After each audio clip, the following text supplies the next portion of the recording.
tenemos que hacernos necesariamente la pregunta, ¿qué es una toma y qué representa la misma? Coincidiendo que la política pública del gobierno nacional va a contramano de lo que es el fortalecimiento de las universidades, que es falso por parte del presidente de la Nación decir que es una forma de subsidiar a los ricos que vienen a las universidades, porque además las estadísticas van apareciendo y le demuestran al presidente que miente. Pero aquí ya hace una cuestión que, como en la nota anterior lo decía, ¿a quién le importa la verdad?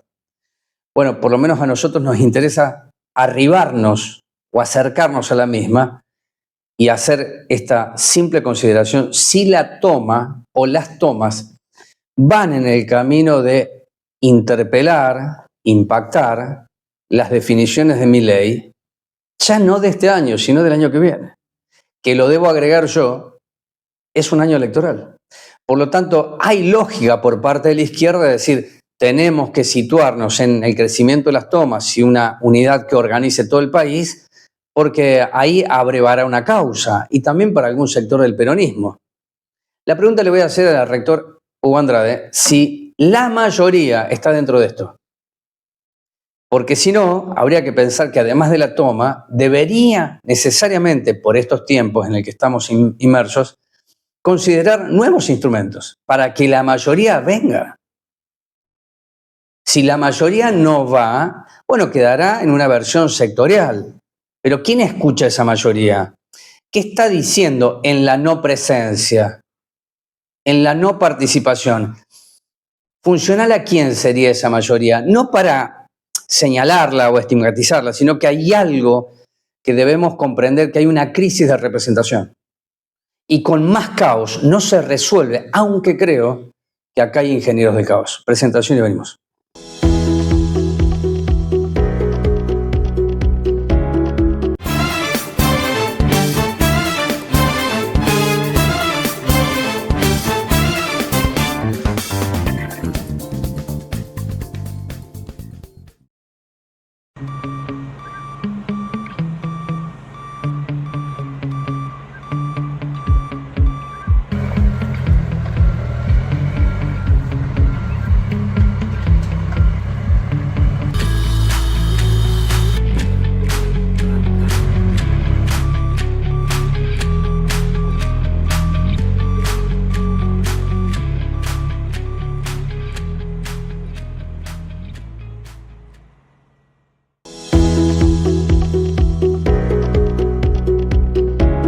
Pasó la primera noche, Hugo, contame primero algo que me parece significativo. Si cuando la Asamblea toma la decisión, que yo estoy de acuerdo, después tiene que hablar con la autoridad, con vos o con quien sea la autoridad, porque hay que preservar, porque esto no es un juego, se están tomando decisiones importantes que por ahí, nostálgicamente te lo voy a decir, de acá a 50 años veremos qué ocurrió, pero hay que mirarlo con cierta perspectiva. Bueno, así es, y debo decirte, después de la decisión, los estudiantes se organizaron, sus requerimientos, las condiciones, y la universidad ya estaba organizada para poder dar respuesta y lograr que esta decisión se hiciera dentro de un marco de razonabilidad, que pudiéramos cuidarlos a todos y que pudieran realizar esa toma que hicieron y que fue pacífica y que ocurrió anoche y que ocurrió en este edificio histórico. La universidad es muy grande y bueno, y nos organizamos y no hubo ningún inconveniente y bueno, eso es muestra de que esta comunidad universitaria maduró, es lo suficientemente grande y organizada para que todos puedan expresarse. ¿Qué pienso yo? Claro, ¿qué pensás vos de la toma? Porque además es como una palabra que para mí no es una síntesis, es el comienzo de algo. Claro, bueno, la toma lo que tiene es internalizar este reclamo. Lo que creo es que lo conveniente es que las futuras asambleas prioricen externalizar el reclamo, lograr la adhesión de la comunidad, del pueblo. Es muy importante aclarar que la toma pacífica y que no impide la realización de actividades, que ese era un objetivo de la universidad y eso está logrado. La universidad está funcionando, las aulas, está todo en orden y bueno, y en el momento en que vuelvan a realizar la toma esta noche, si eso ocurre, estaremos todos organizados, los estudiantes y la universidad. Lo importante para mí es que la comunidad universitaria en su conjunto, que tiene organizaciones que la representan, existe un frente sindical, sea el que lleve la voz de toda la comunidad, que el plan de lucha que ellos se propongan para visibilizar este reclamo sea el resultado del consenso mayoritario. Y de esa forma visibilizar esto hacia afuera, lograr que la comunidad acompañe el reclamo de los universitarios, porque es muy delicado lo que está ocurriendo, esta reducción de la inversión en educación universitaria y que obviamente a nosotros nos tiene como protagonistas especialmente perjudicados porque nuestro presupuesto, que es minúsculo, está muy afectado porque, como dije muchas veces, esta es una universidad en crecimiento, necesitamos más recursos. Hoy la discusión pública pone en un manto de duda todo, si las universidades están controladas, no están controladas, y discursos que en realidad ocultan lo objetivo y real. Las universidades están controladas, las cuentas son públicas, la Universidad de Moreno tiene publicadas todas las auditorías internas que realiza y todas las supervisiones que hizo la SIGEN hasta hoy. Todos esos informes están a la vista y disponibles para quien quiera hacerlo a través de la página web. Están publicados todos nuestros presupuestos, nuestras rendiciones al Estado Nacional, como hacemos todos los años, donde rendimos la inversión de fondos, que eso forma parte de un documento que es la cuenta de inversión de la Nación y que se presenta al Congreso todos los años y que ese es objeto de auditoría del Estado Nacional. La auditoría es puntual, no existe una auditoría integral de toda la administración pública. La Auditoría General de la Nación hace un plan y en ese plan elige objetivos según la significatividad económica. Yeah. Por el momento no tuvimos una auditoría de la Auditoría General de la Nación, pero sí hay infinidad de informes de supervisión de la SIGEN que también están publicados. Desde ese punto de vista me interesa aclarar que todas estas cuentas son públicas y están a la vista en la página web y que eso es una política de la Universidad de Moreno con anterioridad a las directivas que hoy existen de acceso a la información pública desde hace varios años a partir de la Ley de Información Pública y el perfeccionamiento que ha sido todas estas políticas de transparencia que también se sostienen en el gobierno actual. Está bien, antes de ir, porque yo voy a una pregunta sobre lo que es de ingeniería del caos, que nos aleja del eje, ¿no? Porque eso no solamente alimenta a este gobierno, alimenta a todo el ecosistema. Yo creo que la verdad hoy no tiene ningún peso, o es muy relativo. Y eso, además de entrañar peligros, nos aleja de una discusión franca. Yo creo que lo que está pasando también es que las bases están superando las dirigencias, porque ante tamaño ataque de Milei, hasta es natural que las tomas nazcan. Porque, ¿cómo se detiene esto? Lo que yo me pregunto, además, por eso yo abrazo a las tomas, para ser honesto contigo, con la audiencia, pero también me debo preguntar qué otros instrumentos deben pensarse articuladamente con mayor o menor organización para que la mayoría tome la causa y se abra a otras acciones solidarias sobre otros derechos que se van perdiendo. Estoy hablando de política, que tal vez poco importe en este momento, pero a mí sí me interesa. Bueno, yo creo que el Frente Sindical Local está intentando conciliar una agenda que le dé visibilidad y que implique abrirse a la comunidad en estas cuestiones. Y el gobierno universitario también desde su lugar lo intenta y por eso hemos hecho muchos comunicados, hemos fijado posición, hemos dado cuenta de situaciones, de números.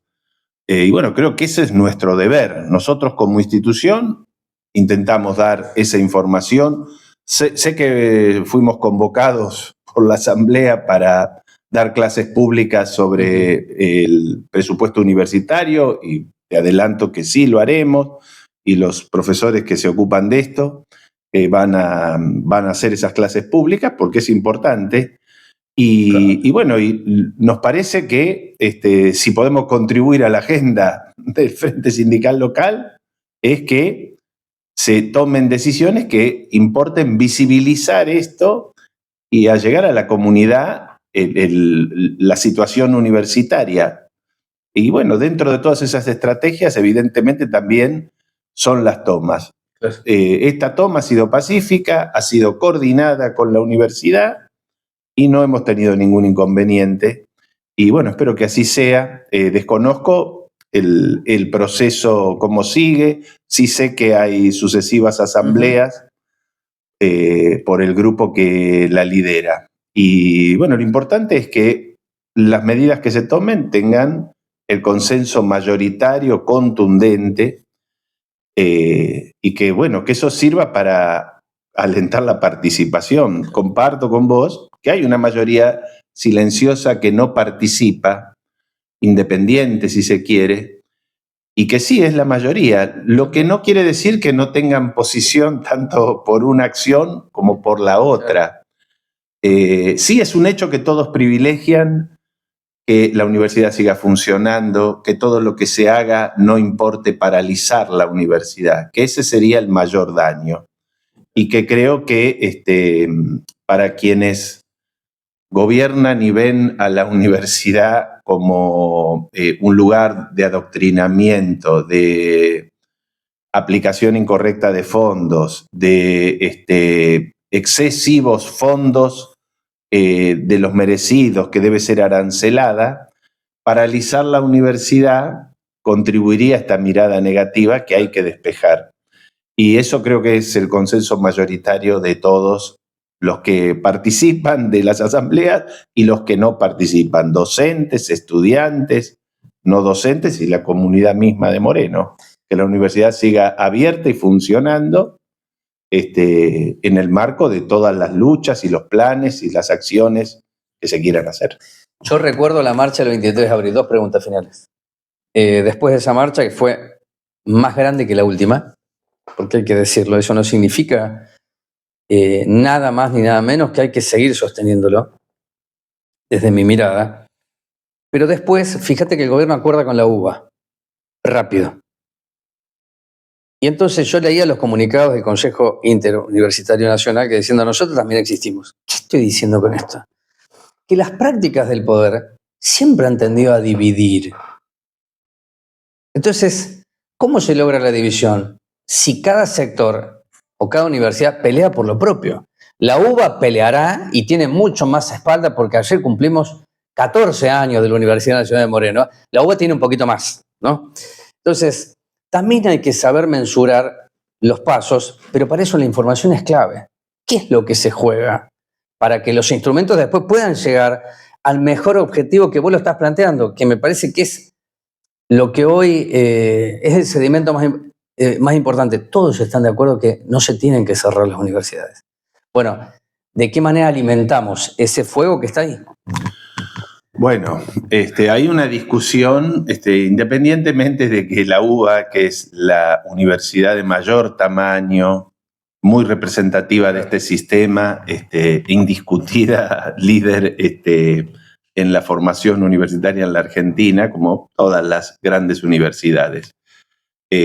Son las que tienen más herramientas para visibilizar su reclamo, para ser oídas en comparación con las más nuevas. Aún así yo quiero remarcarte, las universidades nuevas, considerando el área metropolitana de Buenos Aires, tenemos el 18% de los alumnos del sistema y nuestro presupuesto representa el 11%. Y si tomamos estrictamente las nuevas, distribuidas a lo largo de todo el territorio nacional, nuestro presupuesto es menos del 7% y tenemos el 11% del alumnado. Cuanto más nueva es una universidad, la proporción de estudiantes que incorpora el sistema es mucho mayor. Y obviamente Cuanto más nueva es una universidad, mayor es la presencia de estudiantes que son primera generación en sus hogares, porque son universidades que están naciendo en territorios donde precisamente el acceso a la educación superior es más bajo y entonces por eso esa presencia tan significativa. Y obviamente eso tiene un correlato en los graduados.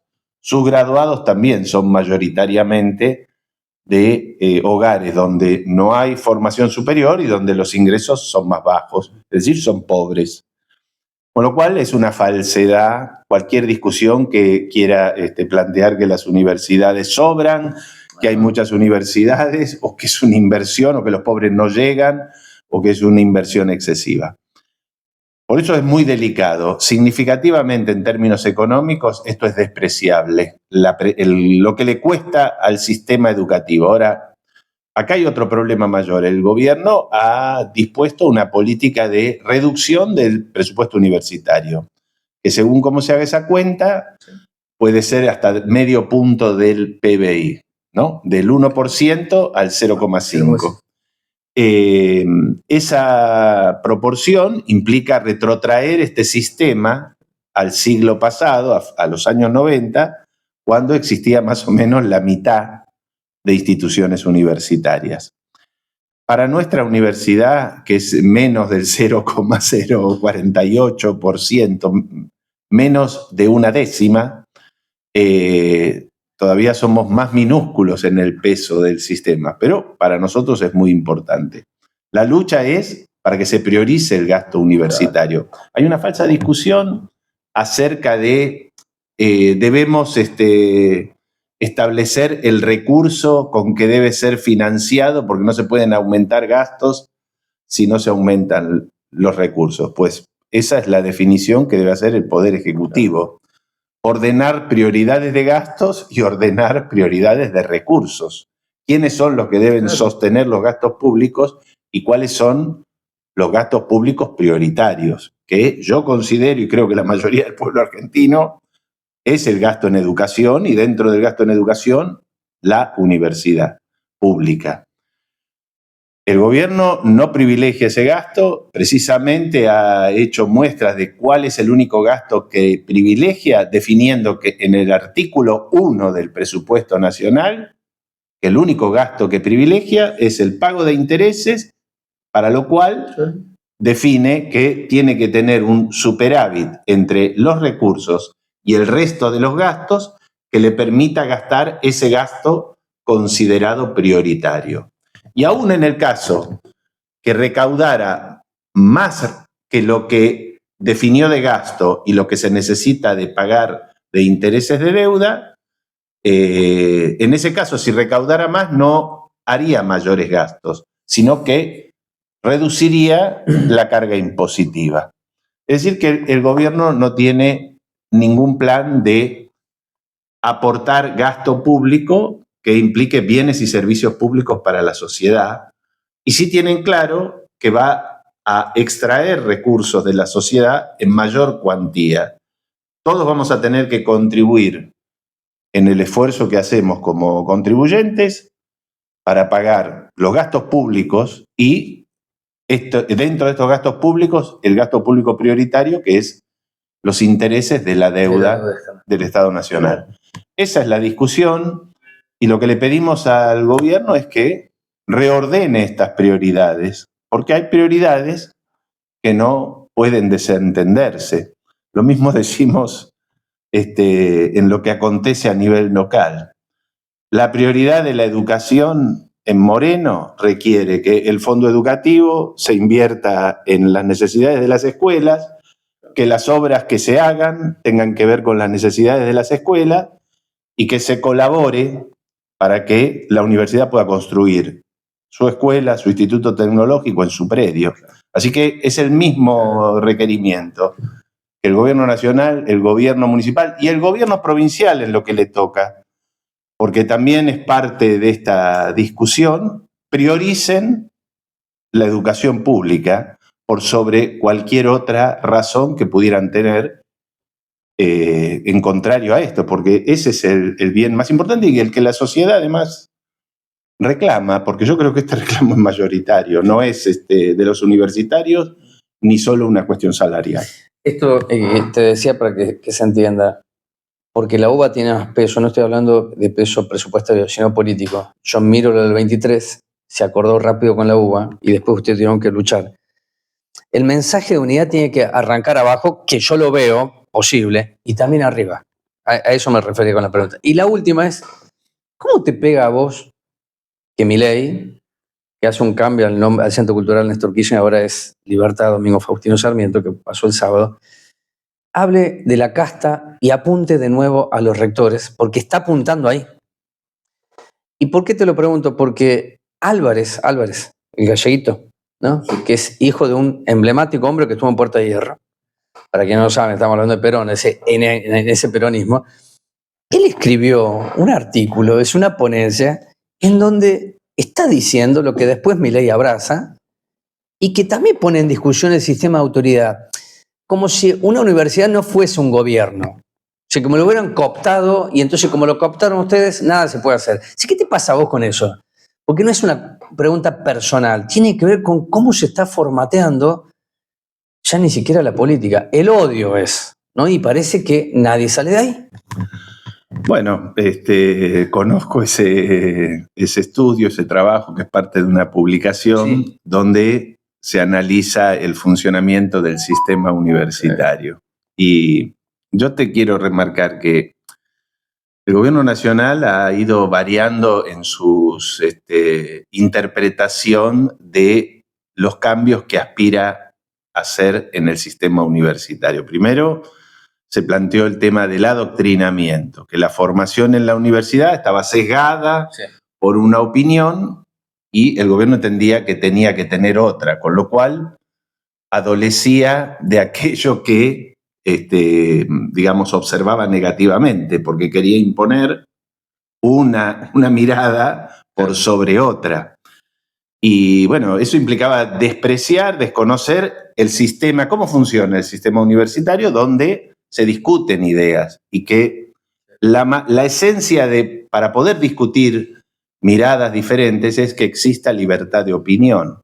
Y eso solo se garantiza si el Estado no interfiere queriendo imponer su voluntad. Esto, digamos, ya se discutió en 1918, triunfó esta mirada y este sistema está diseñado de acuerdo a premisas que nacieron en 1918, donde ocupa un lugar central la autonomía universitaria. Y esa autonomía deriva en el autogobierno. Lo que no quiere decir que las universidades no funcionen bajo reglas, ni bajo la fiscalización, ni el control del Estado. Y existen infinidad de herramientas. En la CONEAU, la misma Secretaría, hoy Subsecretaría de Políticas Universitarias, donde hay fiscalización sobre el cumplimiento de reglas académicas y reglas económico-presupuestarias. Ningún organismo público es ajeno a la ley de administración financiera, ni al control externo, ni a nada que se le parezca. Hubo una segunda oleada de observaciones que tenía que ver con este planteo de la falta de control. En tu pregunta anterior, yo te hacía la consideración de que el control externo de la Auditoría General de la Nación es un control aleatorio. No existe un sistema de control absoluto que controle todo el gasto público, sino que se selecciona instituciones y gastos por su significatividad económica, institucional, y entonces hay universidades que son controladas dentro de un plan de control, que además se decide por un colegio de auditores en el que tienen representación en proporción a la representación que existe en el Congreso de la Nación, y que quien preside ese órgano tiene que ser un representante del espacio opositor al gobernante, justamente para garantizar cierto equilibrio, te digo. Ese equilibrio, claro, y control. Claro. Y con lo cual existen esos controles.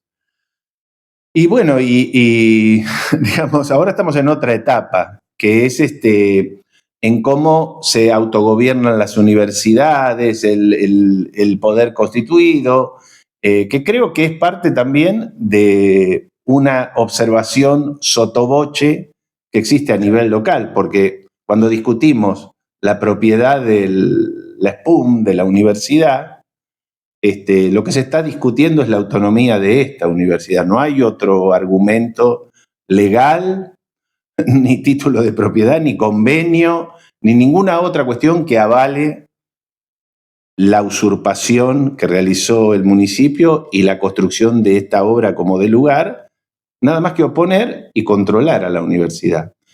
Bueno, esos discursos que se oponen a la autonomía y que denostan, en este caso, a los rectores, desconocen e intentan, digamos, realizar aquello que imputan a los demás.